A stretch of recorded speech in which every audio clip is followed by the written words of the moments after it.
All right, YouTube, what's up? All right, so some of you might have noticed that shit yesterday. Some of you might not have. So I'm going to break down to you exactly how that went.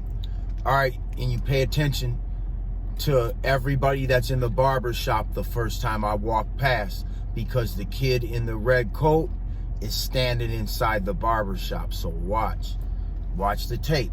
So now a lot of people in the comments know, because they're obviously from South Minneapolis or know about it, they know that's a blood neighborhood. Another indicator, that's like their stronghold. But then you got Cup Foods, which everybody goes to. You know what I'm saying? So it puts them, honestly, in kind of a fucked up situation, because that's a zone where, like, 2 blocks that way, the cops ain't coming, nobody, it's blocked off like 2 blocks in every direction. All right? And so it's blocked off 2 blocks in every direction. So it's like somewhat of a free zone, you guys.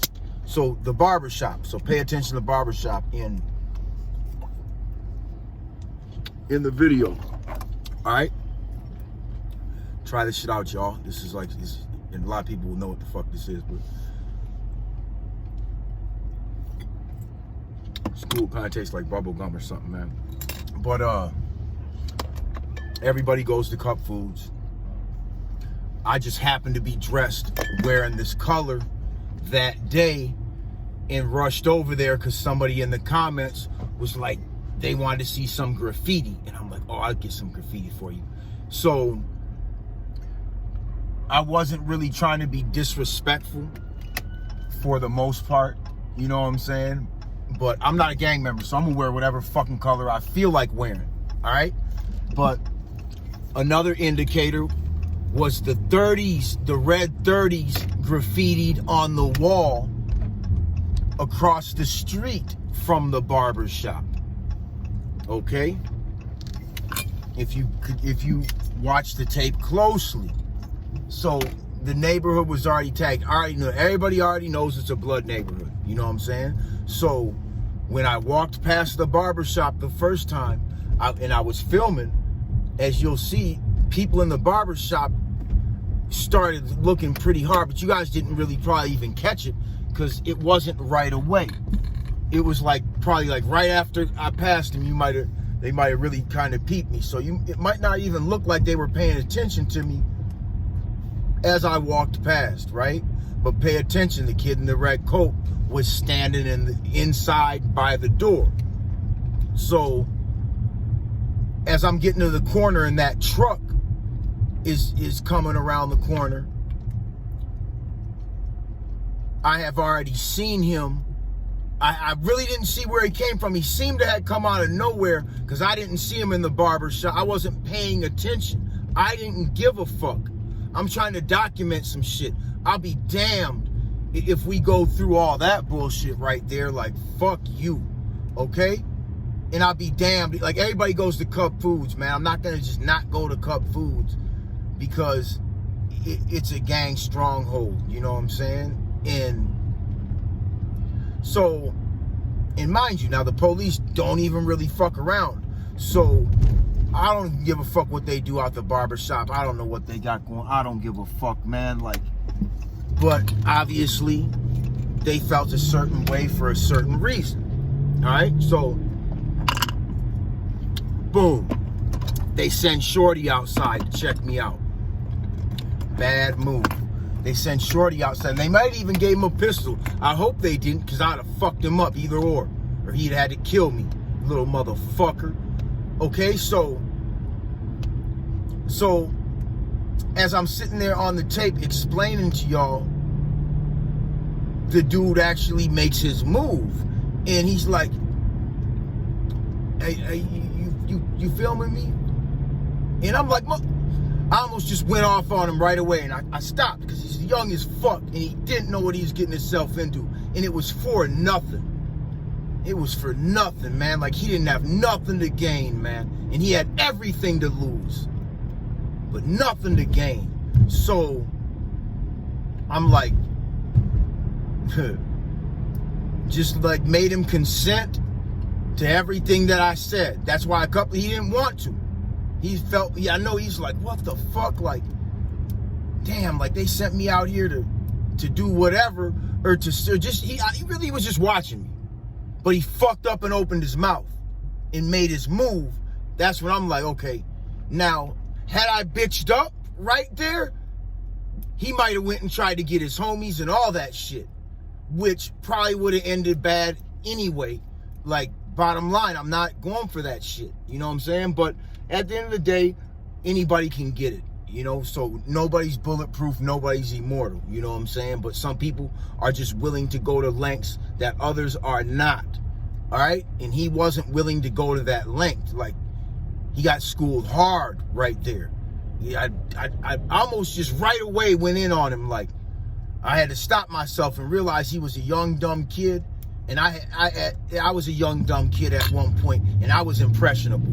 But shame on them for even sending that youngster anywhere around me. That was a bitch move. I feel like that's why really, you guys, man, like, as far as the state that I'm in, man, that whole gang shit, y'all, like, it's fool. It's fool like a motherfucker, you know what I'm saying? Like, y'all just seen it right there.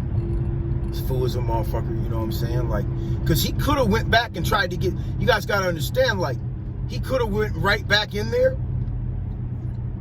and been like, this nigga did this or he did that, or just told him the truth. Like, damn, he kind of flexed on me. Like, I'm like, are you all right? You know, like, are we good?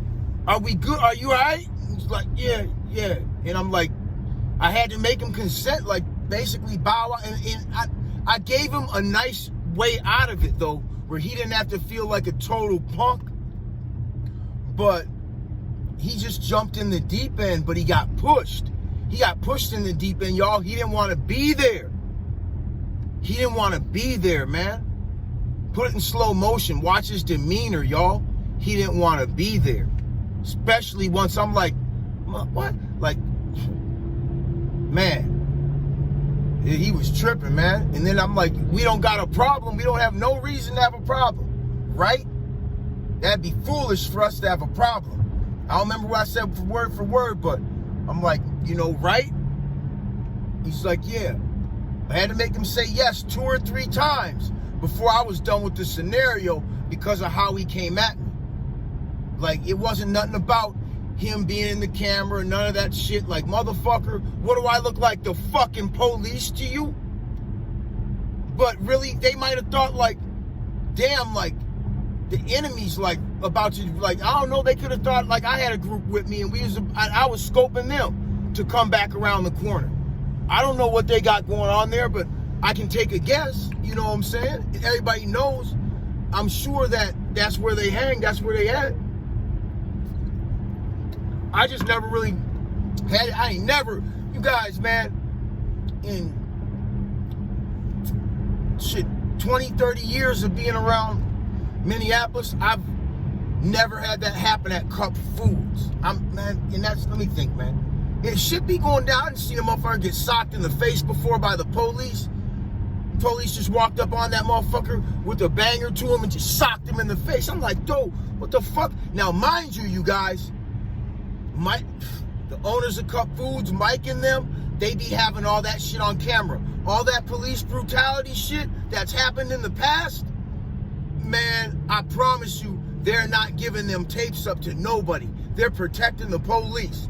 I promise you, man. I promise you, man. I already know what's up with them, you guys. Like, I used to be hella cool. Like, I'll never spend a dime with them again. Never.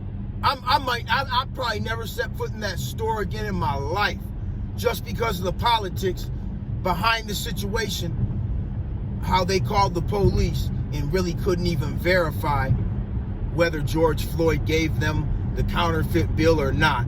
If you guys pay attention in the tape, it's somewhere in all my fucking videos, man. You gotta find it. But there's a tape, the body cam from Officer Lane, that shows the whole situation from start to finish. All right? So a lot was revealed. When I seen that shit, I was like, oh, you motherfuckers. That showed me a lot, because they came out on the news and they said that they weren't there, and that some younger kids were there dealing with it, and they wouldn't have called the police. But then I see David, who's the youngest brother, then I see David come out with a army green Glock tucked in his hip. I see him make contact with the Officer Lane and somebody else. They make contact, and then he points towards where George Floyd's at in the car. They come back in, they have a discussion, and David starts fumbling his words, and he can't say where the 20 really came from. Pay attention. All right, you guys? So just know that fuck cup foods. You know what I'm saying? Like, that's just, I hate to say it, y'all, but that's just been a bullshit area for a long time, man. And there's been a lot of motherfuckers that have been fucked up by the police right in front of cup foods, just like George Floyd, you guys. Man, I've seen it on multiple occasions. All right? So, man, I don't care what a motherfucker did. You can't run up on him with the banger as a cop and then tee off on him right as you... No, you can't do that, man. And then you know damn well Cup Foods is not cooperating with victims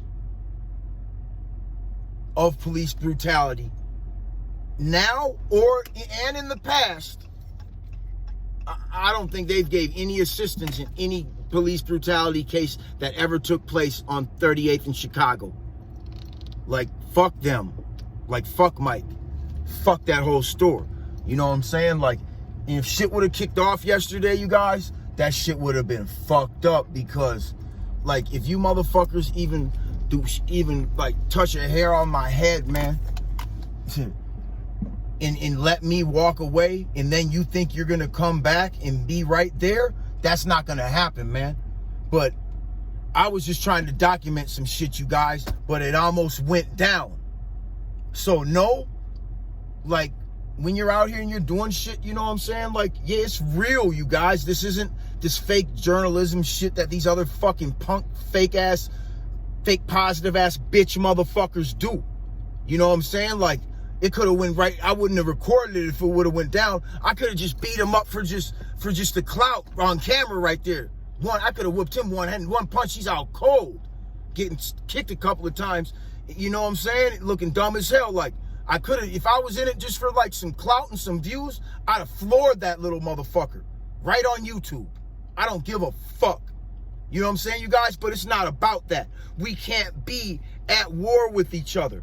Now, this is a divide and conquer strategy. It is nothing new, you guys. It's nothing new, okay? First of all, they divide us in ways like an east side and a west side, a north side and a south side, okay? And then we get divided again. Okay? Like-minded individuals get divided again with the gang shit, the red and blue. You know what I'm saying? The black and gold, the red and black. Just, any old gang colors, you guys. That's just another way to keep us fighting each other. I was there doing some fucking, documenting, showing you motherfuckers some serious ass shit and letting you know what the fuck the real deal is. You're not gonna get that shit from the fucking CBS News, or none of them people are not gonna tell you guys what's up. There's like rules, man. They got like, you guys, man, they're censored. They got red tape like a motherfucker. I'll never watch the news again in my life after my conversation that I had with the lady from CBS News about the George Floyd situation. You know what I'm saying? Never. You guys, like, that shit is hocus pocus, man. You know? Smoke screen shit. Don't even turn your fucking TV on, man. You know? But I'm trying to save people, man. I'm not out here trying to fuck shit up, but not everybody is on the same fucking thought process as me. You know what I'm saying? Like, shit, you got motherfuckers that you got pawns out here. You got drones out here. You know what I'm saying? And shit, man, like, these motherfuckers, you got followers that they just get pointed in a direction and boom, right off the end of a cliff, man. Right into the volcano, man. You know what I'm saying? Right off into the deep end of the fucking pool, man. Like, can't swim. You know what I'm saying? You guys, like, and you know, it's fucked up because, like, I didn't intentionally go over there with this color on. You know what I'm saying? Like, I'm not a gang member. I'll wear whatever motherfucking color I want and look however the fuck I want. You know? And that I've always been like that. And it's never been an issue. It's never been an issue. Now, I'm going to explain something to you guys. My last name is Ferguson. Okay? That is the name. That's the last name of the family that started that gang. So, people, when they hear my last name, they get confused. And they're like, oh, you one of the Bloods? Like, so that's always been a fucking problem with law enforcement, probation officers, the courts, the street. Like, man, I can't even, you guys, man, I've been asked so many times by so many different walks of life, all in the criminal society only, though, from cops to criminals to just everything in the criminal society, lawyers, like, oh, you're one of the Fergusons? You're one of the Fergusons? Oh, like, man, so that name, you guys, that's not where my family isn't that family. I just have that last name. So I always have to make sure that I don't just, I'm not just wearing red, all this stuff. It's a color I try to avoid fucking with for that reason, that soon as my last name comes up, they're already thinking I'm a Blood. My PO looked at me one time. She was like, oh, your first name, you one of the Bloods? And I'm like, nope. And she's like, oh, yeah? And she's like, oh, you're not. I was going to violate you if you was. And I'm just like, oh, you mother. So, man, your whole case can change. If they validate you as a Blood, and you got that last name, your whole fucking case will change, man. I swear to fucking God, man. You be fucked up. And I'm telling you, you'll be fucked up. So I've always had to separate myself from that, you guys. Even in scenarios where they're trying to give me the clout, I'm still like, nope. And then they're like,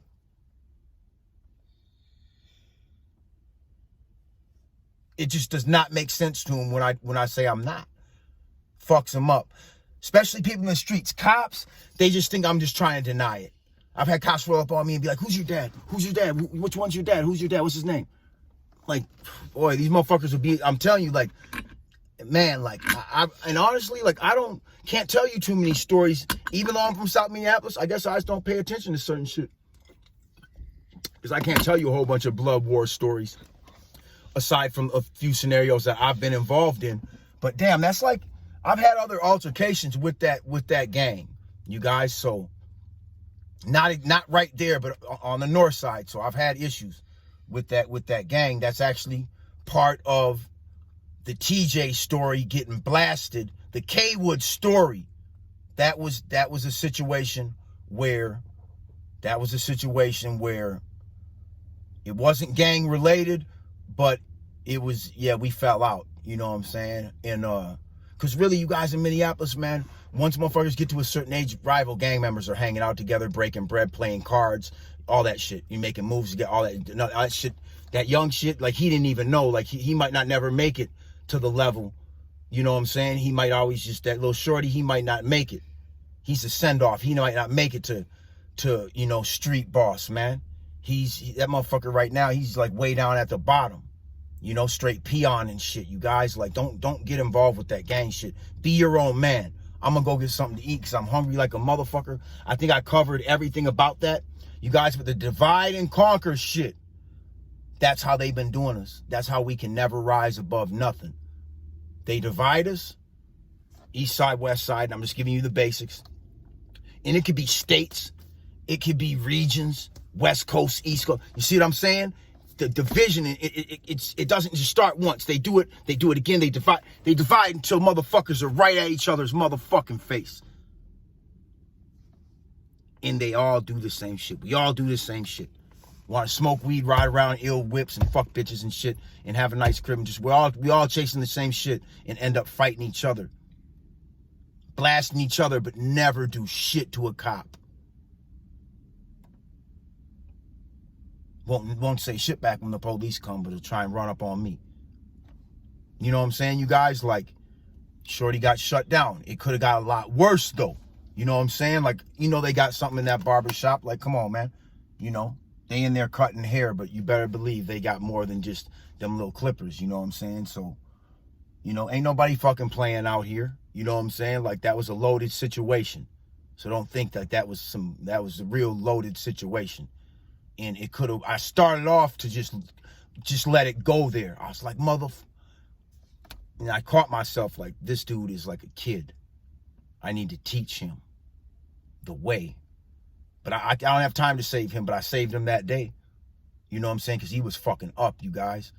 But at the end, I really think he was kind of surprised at how I hit him with everything, even with the knowledge, like, bro, we ain't even supposed to be. I'm over here looking at a motherfucker being crucified by the police, trying to document it for the world, and this fool tries to start some shit. Like, yeah, it's your neighborhood, homie, but don't get it fucked up. You don't own shit. I'm out, you guys.